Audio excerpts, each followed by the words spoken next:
नमस्कार दोस्तों, मैं सत्यम मिश्रा आप सभी का टेक्सी लर्नर्स के यूट्यूब चैनल पे स्वागत और अभिनंदन करता हूं। दोस्तों आज ईवीएस का मैराथन क्लास लेके आया हूं जो कि आपके बिहार शिक्षक भर्ती के दृष्टि से अति महत्वपूर्ण प्रश्नों का संग्रह है। ठीक है, चलिए स्टार्ट करते हैं आज की क्लास का पहला प्रश्न। यहाँ पे पहला प्रश्न आपके सामने स्क्रीन पे कि किस राज्य में झूम कृषि की प्रथा सामान्य है? उड़ीसा, मिजोरम, बिहार या उत्तराखंड। तो आपको बता दें कि किस राज्य में झूम की कृषि होती है, तो मिजोरम में झूम की कृषि समान रूप से की जाती है। चलिए अगले प्रश्न पे, प्रश्न संख्या नेक्स्ट है। यहाँ पे पूछा जा रहा है कि जो जानवर रात में जागते हैं वे वस्तुओं को देख सकते हैं सभी रंगों में, केवल काले और सफ़ेद रंगों में, केवल हरे रंग में या केवल लाल रंग में। तो जो जानवर दोस्तों रात्रिचर होते हैं वो वस्तुओं को किस रूप में देख सकते हैं? केवल काले और सफ़ेद रंग में वस्तुओं को देख सकते हैं। ठीक है, अगर रात्रिचर की बात की है तो उल्लू क्या होता है? एक रात्रिचर होता है। ठीक है, वो हर एक चीज़ को काला और सफ़ेद में ही देखता है। और कभी कभी उल्लू के बारे में प्रश्न पूछ लेता है कि कौन सा ऐसा पक्षी है जो कि अपनी गर्दन को बहुत ज़्यादा घुमा लेता है, तो उल्लू होता है बहुत ज़्यादा अपनी गर्दन को घुमा लेता है। चलिए अगले प्रश्न पे, अब प्रश्न संख्या नेक्स्ट है दोस्तों। यहाँ पे पूछा रहा है कि किसके नेतृत्व में चिपको आंदोलन को मजबूती दी गई थी? तो किसके आंदोलन में चिपको आंदोलन हुआ था दोस्तों? चिपको आंदोलन दोस्तों उत्तराखंड की घटना है। इसमें वृक्षों से चिपक के वृक्षों की रक्षा की गई थी। तो किसके नेतृत्व में चिपको आंदोलन को मजबूती दी गई थी या मजबूती मिली थी? अमृता देवी बिश्नोई, मेघा पाटकर, ए.के. बनर्जी या सुंदर लाल बहुगुणा। तो किसके नेतृत्व में? सुंदर लाल बहुगुणा के। चलिए अगले प्रश्न पे, अब प्रश्न संख्या नेक्स्ट दोस्तों। यहाँ पे पूछा जा रहा है कि भारत के किस राज्य में बिहू त्यौहार मनाया जाता है? अरुणाचल प्रदेश, नागालैंड, असम, मेघालय। तो बिहू का त्यौहार दोस्तों कहाँ पे मनाया जाता है? असम में मनाया जाता है। और एक बात और जान लीजिए कि असम के घरों की विशेषता के बारे में आप जान लीजिए कि असम के जो मकान होते हैं, जो वहाँ पे मकान बनाए जाते हैं, वे बांस के खंभों पे बने होते हैं और कह सकते हैं कि लगभग 3 से 3.5 मीटर की ऊंचाई पे घर बनाए जाते हैं, क्योंकि वहाँ पे दोस्तों बारिश बहुत ज़्यादा होती है और क्योंकि जो निचला हिस्सा होता है बारिश के कारण डूब जाता है, इस कारण से ऐसे घर वहाँ पे बनाए जाते हैं। चलिए अगला प्रश्न है। अब प्रश्न संख्या नेक्स्ट है। यहाँ पे पूछा है कि बिहार के लोगों के लिए मधुमक्खी पालन आरंभ करने की सर्वश्रेष्ठ अवधि कौन सी होती है? जनवरी से लेकर मार्च, अप्रैल से लेकर जून, जुलाई से लेकर सितंबर या अक्टूबर से दिसंबर। तो बिहार के लोगों के लिए मधुमक्खी पालन का जो सबसे उपयुक्त समय माना गया है वो कौन सा है? अक्टूबर से लेकर दिसंबर का मंथ जो है वो सबसे उपयुक्त माना गया है। ठीक है, चलिए कभी पूछ लेता है कि मधुमक्खी के छत्ते में कितनी रानी मधुमक्खियाँ होती हैं और छत्ता बनाने का काम किसका होता है? तो मैं आपको बता दूं दोस्तों कि मधुमक्खी के छत्ते में रानी मक्खी एक होती है जो कि अंडा देने का काम करती है और अंडा देने का जो उसका समय होता है वो अक्टूबर से लेकर दिसंबर का मंथ होता है। इसी कारण यह समय मधुमक्खी पालन के लिए सबसे उपयुक्त माना जाता है। अगला प्रश्न है। अब प्रश्न संख्या दोस्तों नेक्स्ट है। यहाँ पे पूछा जा रहा है कि वर्ली एक पारंपरिक कला है। वर्ली स्थान किस राज्य में है? तो वर्ली एक क्या है दोस्तों? एक पारंपरिक कला है। और वर्ली स्थान कहाँ पे है? उड़ीसा, राजस्थान, बिहार या महाराष्ट्र। तो कहाँ पे है? महाराष्ट्र में है। चलिए अगले प्रश्न पे। अब दोस्तों प्रश्न संख्या नेक्स्ट है। यहाँ पे इसको देखिएगा। यहाँ पे पूछा रहा है कि ठोस अपशिष्ट पदार्थों के निस्तारण की निम्नलिखित विधियों में से किस विधि से वायु में प्रदूषण होता है? तो ठोस अपशिष्ट जो पदार्थ है दोस्तों उसको निस्तारण की निम्नलिखित विधियों में से किस विधि से वायु प्रदूषण होता है? भराव क्षेत्र से खाद बनाना, कृमि खाद बनाना या भस्मीकरण। जब दोस्तों ठोस अपशिष्ट पदार्थों को क्या किया जाता है? जलाया जाता है तो उससे विभिन्न प्रकार के गैसें उत्पन्न होती हैं दोस्तों जो कि वातावरण के लिए हानिकारक होती हैं। ठीक है, जो कि वायु को प्रदूषित करती हैं। तो भस्मीकरण इसका राइट जवाब होगा, जलाना। ठीक है, चलिए अगले प्रश्न पे। अब प्रश्न संख्या नेक्स्ट है। यहाँ पे पूछा जा रहा है कि संपूर्ण विश्व में शुरू होने वाली ओजोन परत का संरक्षण एक महत्वपूर्ण पर्यावरण संबंधित पहल है। ओजोन परत का संरक्षण किस कारण प्रारंभ हुआ? इसका चुनाव कीजिए। रामसर सम्मेलन, Montreal protocol, Kyoto protocol, Durban summit या डरबन शिखर सम्मेलन। दोस्तों जो आपका ओजोन परत संरक्षण के लिए हुआ था आरंभ, वो क्या था? मॉन्ट्रियल प्रोटोकॉल था। ठीक है, और कभी पूछ लेता है कि जो ओजोन परत है ये कहाँ पे पाई जाती है? दोस्तों मैं आपको बता दूं कि ओजोन परत जो है वो कहाँ पे पाई जाती है? समताप मंडल पे पाई जाती है। कहाँ पे? समताप मंडल पे। और कभी कभी ये प्रश्न पूछ लेता है कि ओजोन संरक्षण दिवस कब मनाया जाता है? तो ओजोन संरक्षण दिवस 16 सितंबर को ओजोन संरक्षण दिवस के रूप में मनाया जाता है। चलिए आगे चलते हैं। प्रश्न संख्या नेक्स्ट है। यहाँ पे पूछा जा रहा है कि अंतर्राष्ट्रीय साक्षरता दिवस कब मनाया जाता है? 5 सितंबर को, 6 सितंबर को, 7 सितंबर या 8 सितंबर को। तो अंतर्राष्ट्रीय साक्षरता दिवस कब मनाया जाता है? 8 सितंबर के दिन इसको मनाया जाता है। चलिए अगला प्रश्न है। और दोस्तों प्रश्न संख्या नेक्स्ट है, यहाँ पे कह रहा है कि उत्तरी ध्रुव पर पहुँचने वाला पहला व्यक्ति कौन था? Robert Peary, Amundsen, Tasman, John Cabot. तो उत्तरी ध्रुव पर पहुंचने वाला पहला व्यक्ति कौन था? रॉबर्ट पियरी था, जो कि उत्तरी ध्रुव पर सबसे पहले पहुंचा था। चलिए अगले प्रश्न पे। और प्रश्न संख्या नेक्स्ट है दोस्तों, और सभी प्रश्न कह सकते हैं कि अच्छे हैं। बाला का पूर्ण रूप क्या है? ब्रेन एडेड लर्निंग असाइनमेंट, और सेकंड ऑप्शन दे रखा है कि braille age learning aid, building age learning aid, या ब्रेल एडेड लर्निंग असेसमेंट। दोस्तों आपको बता दें कि बाला का फुल फॉर्म क्या होता है? बिल्डिंग एज लर्निंग एड होता है। ठीक है, इस प्रश्न का राइट जवाब ऑप्शन नंबर 3 हो जाएगा। चलिए अगला प्रश्न पे। दोस्तों प्रश्न संख्या नेक्स्ट है, यहाँ पे अच्छा प्रश्न है। मधुबनी चित्रकला के बारे में सही कथन का चयन करना है कि इस चित्र को बनाने के लिए नील, हल्दी, फूलों और पेड़ों से रंग आदि का उपयोग किया जाता है। बिल्कुल सही बात है दोस्तों। और मधुबनी चित्रकला कहाँ की फेमस चित्रकला है? ये बिहार की एक फेमस चित्रकला है, और इसको बनाने के लिए आपको बता दें कि नील, हल्दी, फूलों और पेड़ों से रंग आदि का उपयोग किया जाता है। बिल्कुल सही कथन सेकंड है कि चित्रों में मानव, पशु, पेड़, फूल, पक्षी, मछली आदि दिखते हैं। ये भी सही है। और कथन सी दे रखा है कि यह लोक कला का बहुत ही पुराना रूप है और इसका नाम मधुबनी के नाम पे पड़ा। ये भी सही होगा दोस्तों। और कथन डी दे रखा है कि मधुबनी राजस्थान का एक प्रसिद्ध जिला है। मधुबनी राजस्थान का नहीं दोस्तों, कहाँ का जिला है? एक बिहार का एक जिला है। तो इसके कथन कौन सही होगा? ए, बी और सी कथन क्या होगा? राइट होगा। इस प्रश्न का राइट जवाब दोस्तों ऑप्शन नंबर 4 होगा। चलिए अगले प्रश्न पे। प्रश्न संख्या नेक्स्ट है। अब यहाँ पे पूछा रहा है कि मच्छरों के प्रजनन की रोकथाम के लिए कई विधियां प्रस्तावित की जाती हैं। निम्नलिखित में से वह विधि ज्ञात कीजिए जो कि मच्छरों के प्रजनन को नहीं रोकती है। कूलर के पानी को सप्ताह में कम से कम 2 बार बदलें। तालाब और पानी इकट्ठा होने वाले स्थानों में मछली डालें जो कि मच्छर के लार्वा को खा लेते हैं।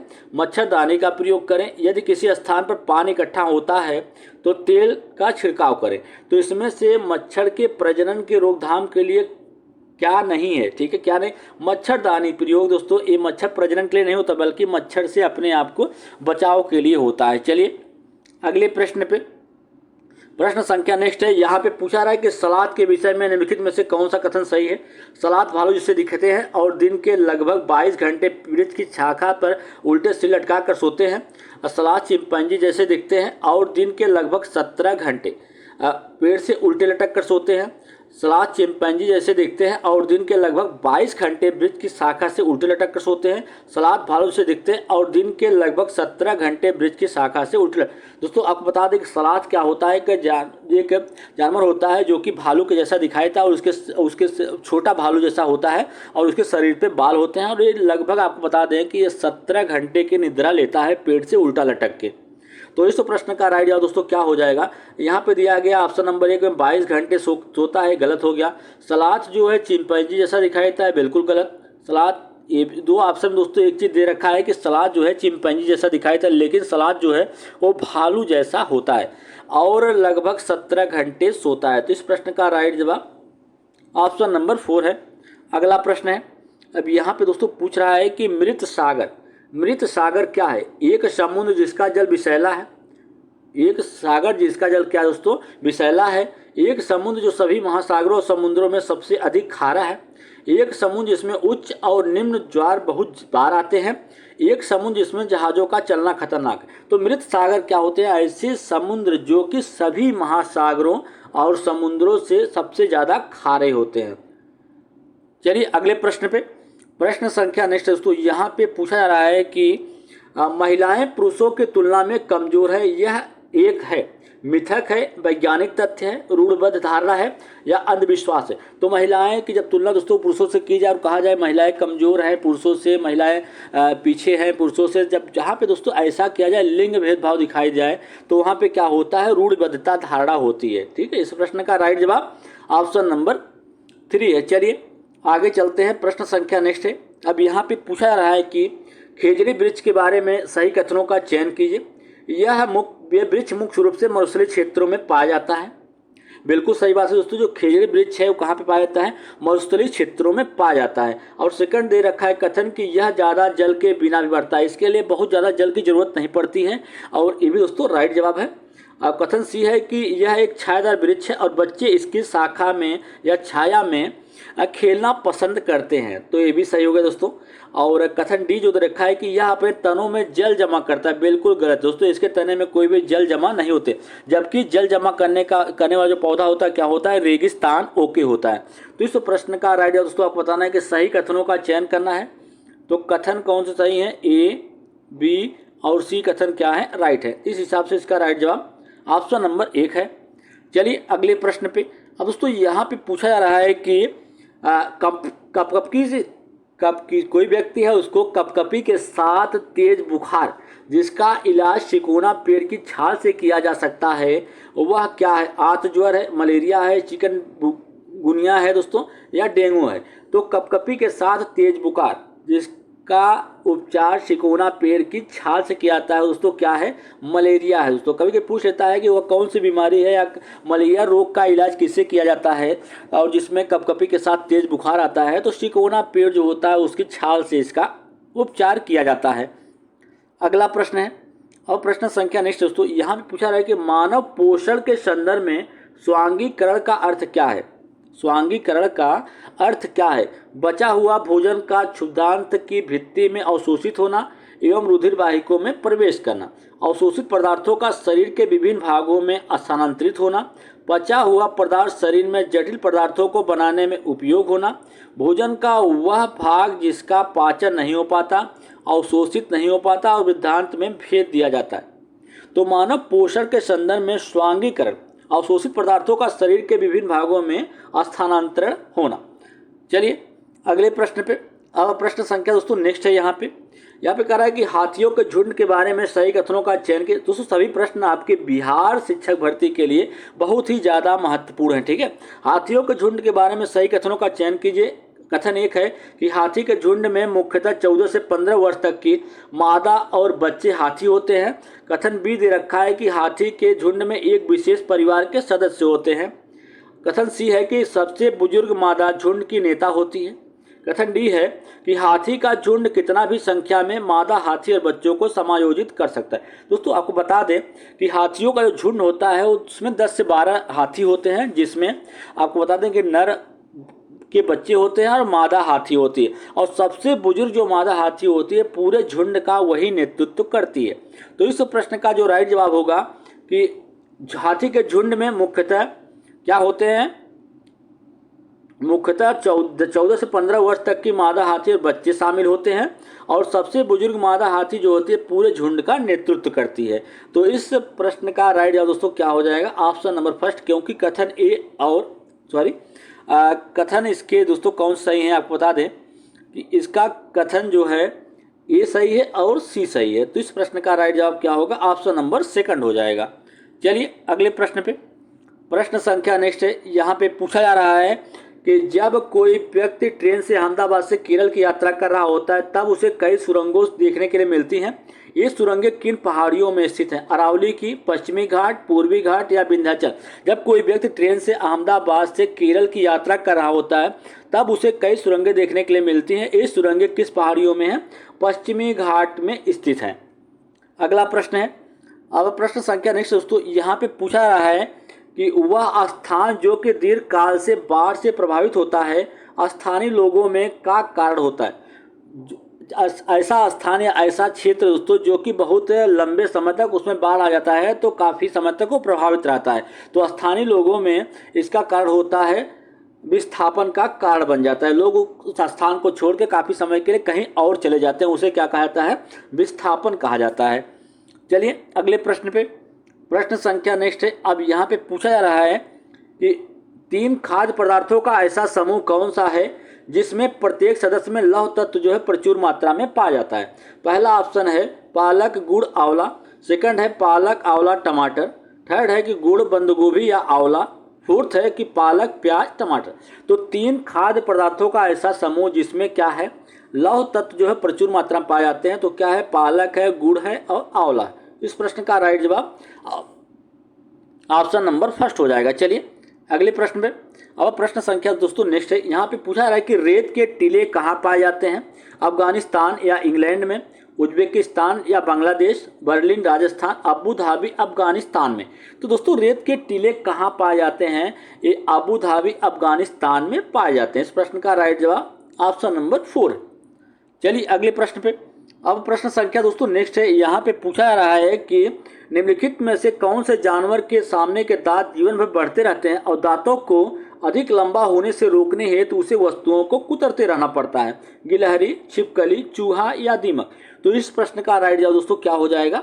गिलहरी। ठीक है, गिलहरी क्या करती है? अपने आगे के दांत बढ़ने से रोकने के लिए वे वस्तुओं को हमेशा काटते रहती है। चलिए अगले प्रश्न पे, प्रश्न संख्या नेक्स्ट है दोस्तों, यहाँ पे पूछा जा रहा है कि निम्नलिखित में से कौन सा ग्रीन हाउस गैस है? Nitrogen, hydrogen, oxygen, nitrous oxide? तो ग्रीन हाउस गैसों में दोस्तों आपको बता दें कि nitrous oxide, carbon dioxide, methane, जल वाष्प, ये सभी क्या होते हैं? ग्रीन हाउस गैसें होती हैं। तो इस प्रश्न का राइट जवाब क्या हो जाएगा? ऑप्शन नंबर 4 होगा। चलिए अगले प्रश्न पे, प्रश्न संख्या नेक्स्ट है, अब यहाँ पे पूछा जा रहा है कि भारत में सर्वाधिक वर्षा वाला स्थान कौन से है? कि कौन सा स्थान ऐसा है जहाँ पे भारत में सर्वाधिक वर्षा होती है? चेरापूंजी, गंगटोक, शिलांग या मौसिन राम? तो सबसे अधिक वर्षा वाला क्षेत्र कौन सा है दोस्तों? मौसिन राम है। ठीक है, तो इसी वर्षा के कारण ज़्यादा फेमस भी है। चलिए आगे चलते हैं प्रश्न संख्या नेक्स्ट में। अब यहाँ पे पूछा रहा है कि तमिलनाडु के निकटवर्ती राज्य क्या है? आंध्र प्रदेश, कर्नाटक, महाराष्ट्र, आंध्र प्रदेश, केरल, कर्नाटक, आंध्र प्रदेश, उड़ीसा, केरल, आंध्र प्रदेश, गुजरात या महाराष्ट्र? तो तमिलनाडु के निकटवर्ती राज्य कौन से हैं? आंध्र प्रदेश है, केरल है और कर्नाटक है। इस प्रश्न का राइट जवाब ऑप्शन नंबर 2 है। चलिए अगले प्रश्न पे, प्रश्न संख्या नेक्स्ट दोस्तों, यहाँ पे पूछा जा रहा है कि ब्रेल लिपि में मोटे कागज पर उभरे हुए बिंदु बने होते हैं, यह लिपि पर आधारित होती है? 5 बिंदुओं पे, 6 बिंदुओं पे, 7 या 8? तो ब्रेल लिपि का उपयोग दोस्तों दृष्टिबाधित जो बच्चे या लोग होते हैं दोस्तों उनके लिए इसका उपयोग किया जाता है। इसमें यह लिपि जो होती है कितने बिंदुओं पे आधारित होती है? तो यह लिपि जो होती है वो 6 बिंदुओं पे आधारित होती है। अगला प्रश्न, अब अगला प्रश्न दोस्तों क्या पूछा है देखिएगा, कह रहा है कि निम्नलिखित में से कौन सा जम्मू कश्मीर के पड़ोसी राज्य हैं? तो इसमें से जम्मू कश्मीर के पड़ोसी राज्य कौन से हैं? हिमाचल प्रदेश, पंजाब, हिमाचल प्रदेश, उत्तर प्रदेश, उत्तराखंड या राजस्थान? हिमाचल प्रदेश, उत्तराखंड। तो जम्मू कश्मीर के पड़ोसी राज्य कौन से हैं? हिमाचल प्रदेश और पंजाब। चलिए अगले प्रश्न पे, प्रश्न संख्या नेक्स्ट है। अब यहाँ पे दोस्तों पूछा जा रहा है कि अबू धाबी के बारे में सही कथन का चयन कीजिए। अब कथन 1 है कि यह रेगिस्तान क्षेत्र में स्थित है, बिल्कुल सही बात है दोस्तों। अबू धाबी जो है वो कहाँ पे स्थित है? रेगिस्तानी क्षेत्रों में स्थित है। सेकंड कथन है कि अबू धाबी में जल पेट्रोल की तुलना में महंगा है, ये भी सही है दोस्तों। यहाँ की स्थानीय भाषा अरबी है, ये भी आपका सही हो गया। अबू धाबी में प्रयुक्त मुद्रा को दिनार कहा था, एक गलत है। तो इस प्रश्न का राइट जवाब दोस्तों क्या हो जाएगा? ए, बी और सी कथन क्या है? बिल्कुल सही है। तो इस हिसाब से आपका राइट जवाब ऑप्शन नंबर 4 होगा। चलिए अगले प्रश्न पे, अब प्रश्न संख्या दोस्तों नेक्स्ट है। यहाँ पे कह रहा है कि मनुष्य के पेट में अमाशय रस होता है और भोजन के पाचन में सहायक होता है। मनुष्य के पेट में दोस्तों अमाशय रस पाया जाता है जो कि भोजन के पाचन में सहायक करता है। तो उस रस की प्रकृति कैसी होती है? उदासीन होता है, अम्लीय होता है, क्षारीय होता है या उभय धर्मी होता है? दोस्तों कैसा होता है? अम्लीय होता है। चलिए आगे चलते हैं प्रश्न संख्या नेक्स्ट पे। अब यहाँ पे इस प्रश्न का राइट जवाब क्या होगा कि निम्नलिखित में से हमारे देश के कौन से राज्य में व्यक्ति नारियल के तेल में पकाई गई समुद्री मछली खाना सबसे ज़्यादा पसंद करते हैं? गोवा, जम्मू कश्मीर, बिहार, मिजोरम? तो इस प्रश्न का राइट जवाब दोस्तों क्या हो जाएगा कि नारियल के तेल में पकाई गई समुद्री मछली गोवा के लोग पसंद करते हैं। चलिए अगले प्रश्न पे, अब प्रश्न संख्या दोस्तों नेक्स्ट है। यहाँ पे पूछा रहा है कि उस वैज्ञानिक का नाम बताइए जिसने पहली बार मच्छर के पेट में देखा और यह साबित किया कि मच्छर मलेरिया फैलाते हैं और उन्हें उनके शोध के लिए दिसंबर 1902 में चिकित्सा के क्षेत्र में नोबेल पुरस्कार से सम्मानित किया गया था। Charles Darwin, Gregor Mendel, George Mister, Ronald Ross? दोस्तों वो कौन से जो जिन्हें सर्च किया था या खोजा था कि मच्छर जो है वो मलेरिया के काटने से फैलता है? तो रोनाल्ड रॉस ने इसकी खोज की थी। चलिए अगले प्रश्न पे, अब दोस्तों प्रश्न संख्या नेक्स्ट है। यहाँ पे पूछा जा रहा है, प्रश्न संख्या नेक्स्ट है, इसको देखिएगा। यहाँ पे पूछ रहा है कि मीरा और दिव्या जो छोटी लड़कियां हैं, मीरा को समोसा, कटलेट और ब्रेड खाने का शौक है, जबकि दिव्या को आयरन की कमी वाला खाना पसंद है। मीरा और दिव्या क्रमशः निम्नलिखित में से किस रोग से पीड़ित हो सकती हैं? मोटापा, स्कर्वी, इनेमिया, रतौंधी, मोटापा और इनेमिया। दोस्तों क्या है, मीरा जो है उसको समोसा, कटलेट और ब्रेड खाना पसंद है, तो किससे उसको समस्या हो सकती है? मोटापा है। और जो दिव्या है वो आयरन की कमी वाला भोजन खाना पसंद करती है, इसका मतलब उसे क्या है? इनेमिया हुआ है। चलिए अगले प्रश्न पे, प्रश्न संख्या नेक्स्ट है। अब यहाँ पे दोस्तों क्या पूछा है इसको देखिएगा। कह रहा है कि मगरमच्छ मुख्य रूप से शिकारियों द्वारा मारे जाते हैं, क्यों? सींगों के लिए, त्वचा के लिए, दांतों के लिए या खुशबू के लिए? तो मगरमच्छ मुख्य रूप से शिकारियों के द्वारा इसलिए मारे जाते हैं दोस्तों, उसकी त्वचा के लिए। किसके लिए शिकार किए जाते हैं? त्वचा के लिए शिकार किए जाते हैं, ठीक है। और दांतों के लिए हाथियों का शिकार होता है, और सिंगों के लिए गैंडे का शिकार किया जाता है। चलिए आगे चलें, प्रश्न संख्या नेक्स्ट है। अब यहाँ पे दोस्तों पूछा जा रहा है कि परितंत्र में ऊर्जा के प्रवाह का 10% नियम किसके द्वारा प्रस्तावित किया गया था? टांसले द्वारा, रेइटर के द्वारा, लिंडमैन के द्वारा, कार्ल मोवियस के द्वारा। तो परितंत्र में ऊर्जा के प्रवाह का जो 10% का नियम था कि ऊर्जा जो है एक से दूसरे में मात्र 10% ही ट्रांसफर होती है, तो नियम किसके द्वारा प्रस्तावित किया गया था? लिंडमैन के द्वारा दिया गया था। चलिए अगले प्रश्न पे, प्रश्न संख्या नेक्स्ट है दोस्तों। यहाँ पे पूछा रहा है कि निम्नलिखित में से किस राज्य में भारत में सबसे समृद्ध मोनोजाइट जमा है? गुजरात, केरल, राजस्थान या झारखंड? तो निम्नलिखित में से किस राज्य में सबसे समृद्ध मोनोजाइट जमा है? तो केरल में है, ठीक है। चलिए अगले प्रश्न पे, प्रश्न संख्या नेक्स्ट है। यहाँ पे पूछा रहा है कि पृथ्वी के दोनों ध्रुवों को छूने वाली काल्पनिक रेखाएं क्या कहते हैं? पृथ्वी के दोनों ध्रुवों को छूने वाली काल्पनिक रेखाएं क्या कहती हैं? अक्षांश, देशांतर, समदाब रेखाएं या समताप रेखाएं? तो कौन सी रेखाएं कहलाती हैं? देशांतर रेखाएं कहलाती हैं। अगला प्रश्न है। अब दोस्तों यहाँ पे अगले प्रश्न में को देखिएगा, ये प्रश्न आपके लिए बहुत अच्छा हो सकता है, ठीक है, क्योंकि एग्जाम में आ सकता है। क्षोभमंडल के बारे में निम्नलिखित में से कौन सा कथन सही है? तो आप जान लीजिए दोस्तों, क्षोभमंडल क्या होता है? पृथ्वी तल के सबसे नजदीक में होता है, और ग्लोबल वार्मिंग की जब घटना घटित होती है सबसे ज़्यादा गर्म भी यही होता है, क्योंकि पृथ्वी के तल के नज़दीक होता है और ग्लोबल वार्मिंग की घटना पृथ्वी पे ही घटित होती है, ठीक है। तो और ये जो होता है इसकी औसतन जो ऊंचाई होती है 13 किलोमीटर होती। तो इस प्रश्न का राइट जवाब दोस्तों क्या हो जाएगा? किसकी औसतन ऊंचाई 13 किलोमीटर? यह वायुमंडल की सबसे ऊपरी परत है। सबसे ऊपरी दोस्तों नहीं है, सबसे निचली परत है। इस परत का तापमान ऊंचाई के साथ बढ़ता है। उपयुक्त में से एक से अधिक या उपयुक्त में से कोई नहीं। तो इस प्रश्न का राइट जवाब क्या होगा? ऑप्शन नंबर फर्स्ट हो जाएगा।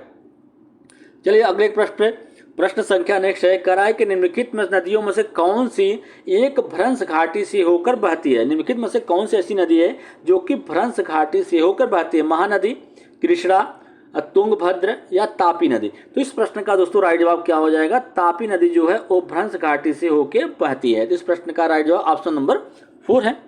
चलिए अगले प्रश्न पे। अब यहाँ दोस्तों मधुमक्खियों के बारे में दे रखा है, क्योंकि बिहार से रिलेटेड प्रश्न है, परीक्षा है, तो मधुमक्खी पालन जो है दोस्तों बिहार राज्य में होता है। तो प्रश्न वहाँ पे पूछा जा सकता है कि मधुमक्खी पालन के बारे में सही कथन का चयन कीजिए।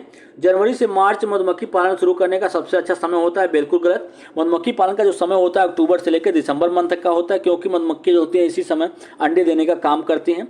मधुमक्खी लीची के फूलों से आकर्षित होती हैं। बिल्कुल सही। मधुमक्खी को रखने और उसके द्वारा उत्पादित शहद को संग्रहित करने के लिए बक्से की आवश्यकता होती है, ये भी सही है। मधुमक्खियों के लिए शरबत बनाने के लिए चीनी खरीदी जाती है, ये भी सही है। तो इस प्रश्न का राइट जवाब दोस्तों क्या हो जाएगा? कथन तीसरा और चौथा सही है। इस प्रश्न का राइट जवाब क्या होगा? ऑप्शन नंबर 3 इसका राइट जवाब होगा। चलिए अगले प्रश्न पे। अब प्रश्न संख्या नेक्स्ट है। यहाँ पे पूछा रहा है कि निम्नलिखित में से कौन सा परजीवी पौधा है? पीपल, अमरबेल, अंगूर या मनी प्लांट? तो परजीवी पौधा कौन सा इसमें से दोस्तों? अमरबेल जो है दोस्तों क्या है? अमरबेल एक परजीवी पौधा है। क्यों परजीवी है? क्योंकि दोस्तों इसमें क्लोरोफिल नहीं पाया जाता है। क्लोरोफिल न पाए जाने के कारण दोस्तों ये अपने भोजन का निर्माण नहीं कर पाता है, इसलिए इसे क्या कहते हैं? परजीवी कहा जाता है। इस प्रश्न का राइट जवाब ऑप्शन नंबर 2 होगा। चलिए अगले प्रश्न पे।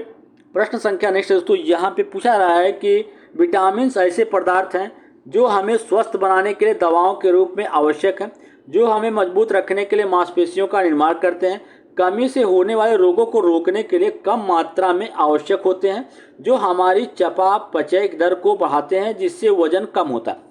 विटामिन ऐसे पदार्थ होते हैं जो कि दोस्तों हमारे शरीर को कुछ मात्रा में उनकी आवश्यकता होती है, जो कि हम कुछ खाद्य पदार्थों के माध्यम से उसको हम लेते हैं। ठीक है, तो यहाँ पे पूछा विटामिन दोस्तों होते हैं, ए होता है, बी होता है, सी होता है, डी होता है, ई होता है, के, ये सभी क्या हैं, विटामिन होते हैं। तो कभी कभी पूछ लेता है कि किस विटामिन की कमी से रतौंधी रोग होता है, तो विटामिन ए की कमी से रतौंधी रोग होता है, और विटामिन बी की कमी से इस आपको बेरी बेरी रोग होता है, और विटामिन सी की कमी से स्कर्वी रोग होता है। ठीक है दोस्तों, और जो विटामिन के होता है वो क्या होता है, कभी कभी अगर विटामिन के की कमी होती है तो रक्त का थक्का नहीं जमता, अगर किसी को चोट लग जाती है दोस्तों तो उसका रक्त बहना जो है वो बंद नहीं होता है। ठीक है, और कुछ विटामिन ऐसे होते हैं जो कि जल में घुलनशील होते हैं, तो जो उसमें आपका विटामिन ए है और बी और सी जो है वो क्या है, जल में घुलनशील है। इसके अलावा जो भी बच जाते हैं सब क्या हैं, वसा में घुलनशील हैं। तो इस प्रश्न का राइट जवाब क्या है दोस्तों, ऑप्शन नंबर 3 इसका राइट जवाब है कि कमी से होने वाले रोगों को रोकने के लिए कम मात्रा में आवश्यक होते हैं। चलिए अगला प्रश्न है। अब यहाँ पे दोस्तों प्रश्न पूछा रहा है कि रक्त समूह ओ वाले पुरुष का विवाह रक्त समूह ए वाली महिला से होता है तो उनके पहले बच्चे का रक्त समूह ओ होने के कितने % चांसेस हैं, 50%, 100%, 25 या 75।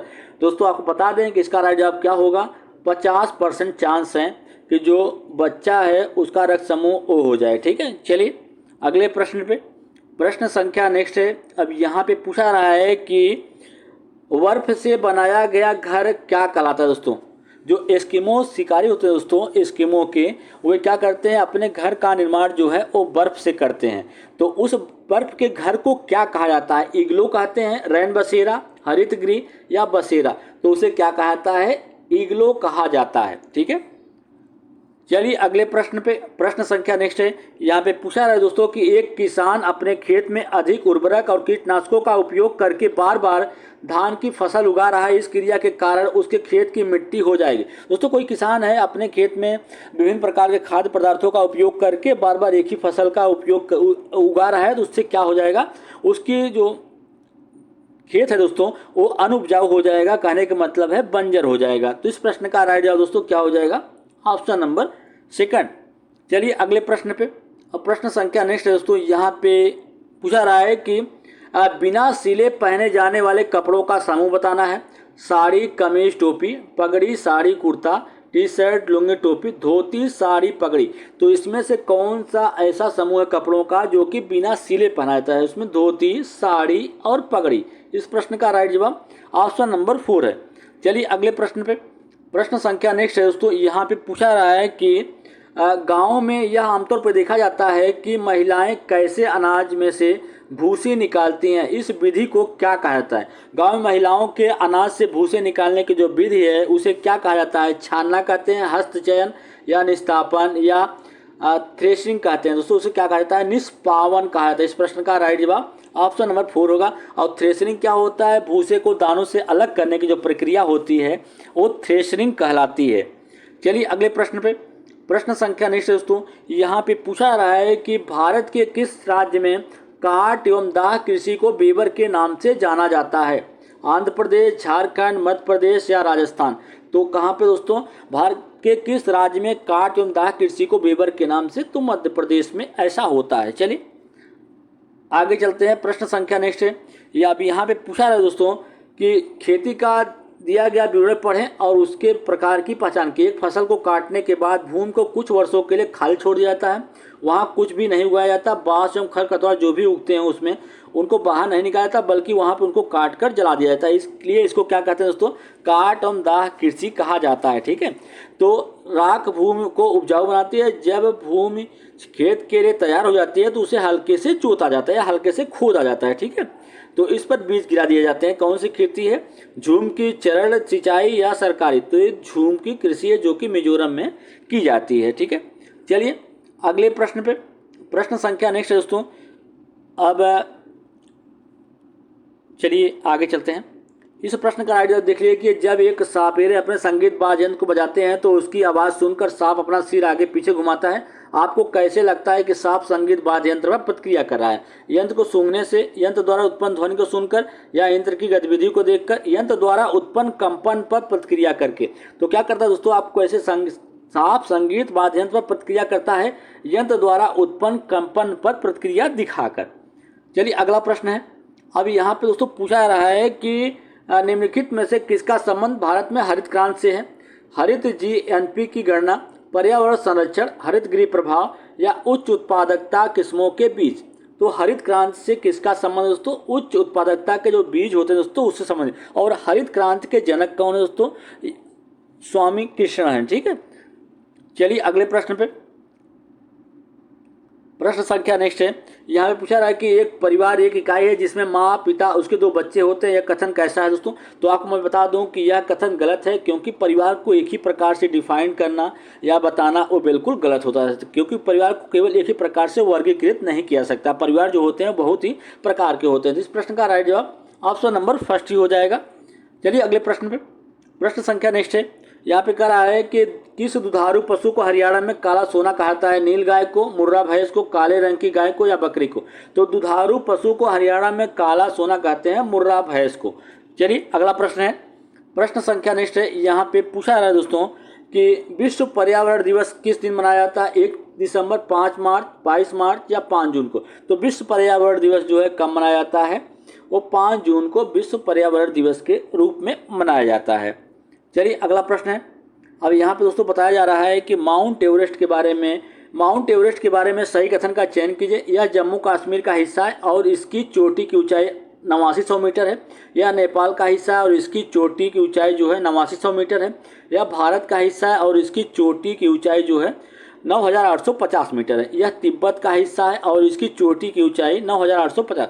तो माउंट एवरेस्ट जो है एक नेपाल का हिस्सा है दोस्तों, और नेपाल में इसे सागर माथा के नाम से भी जाना जाता है, और इसकी चोटी की जो ऊंचाई है 8900 मीटर है। तो इस प्रश्न का राइट जवाब क्या है? ऑप्शन नंबर सेकंड इसका राइट जवाब हो।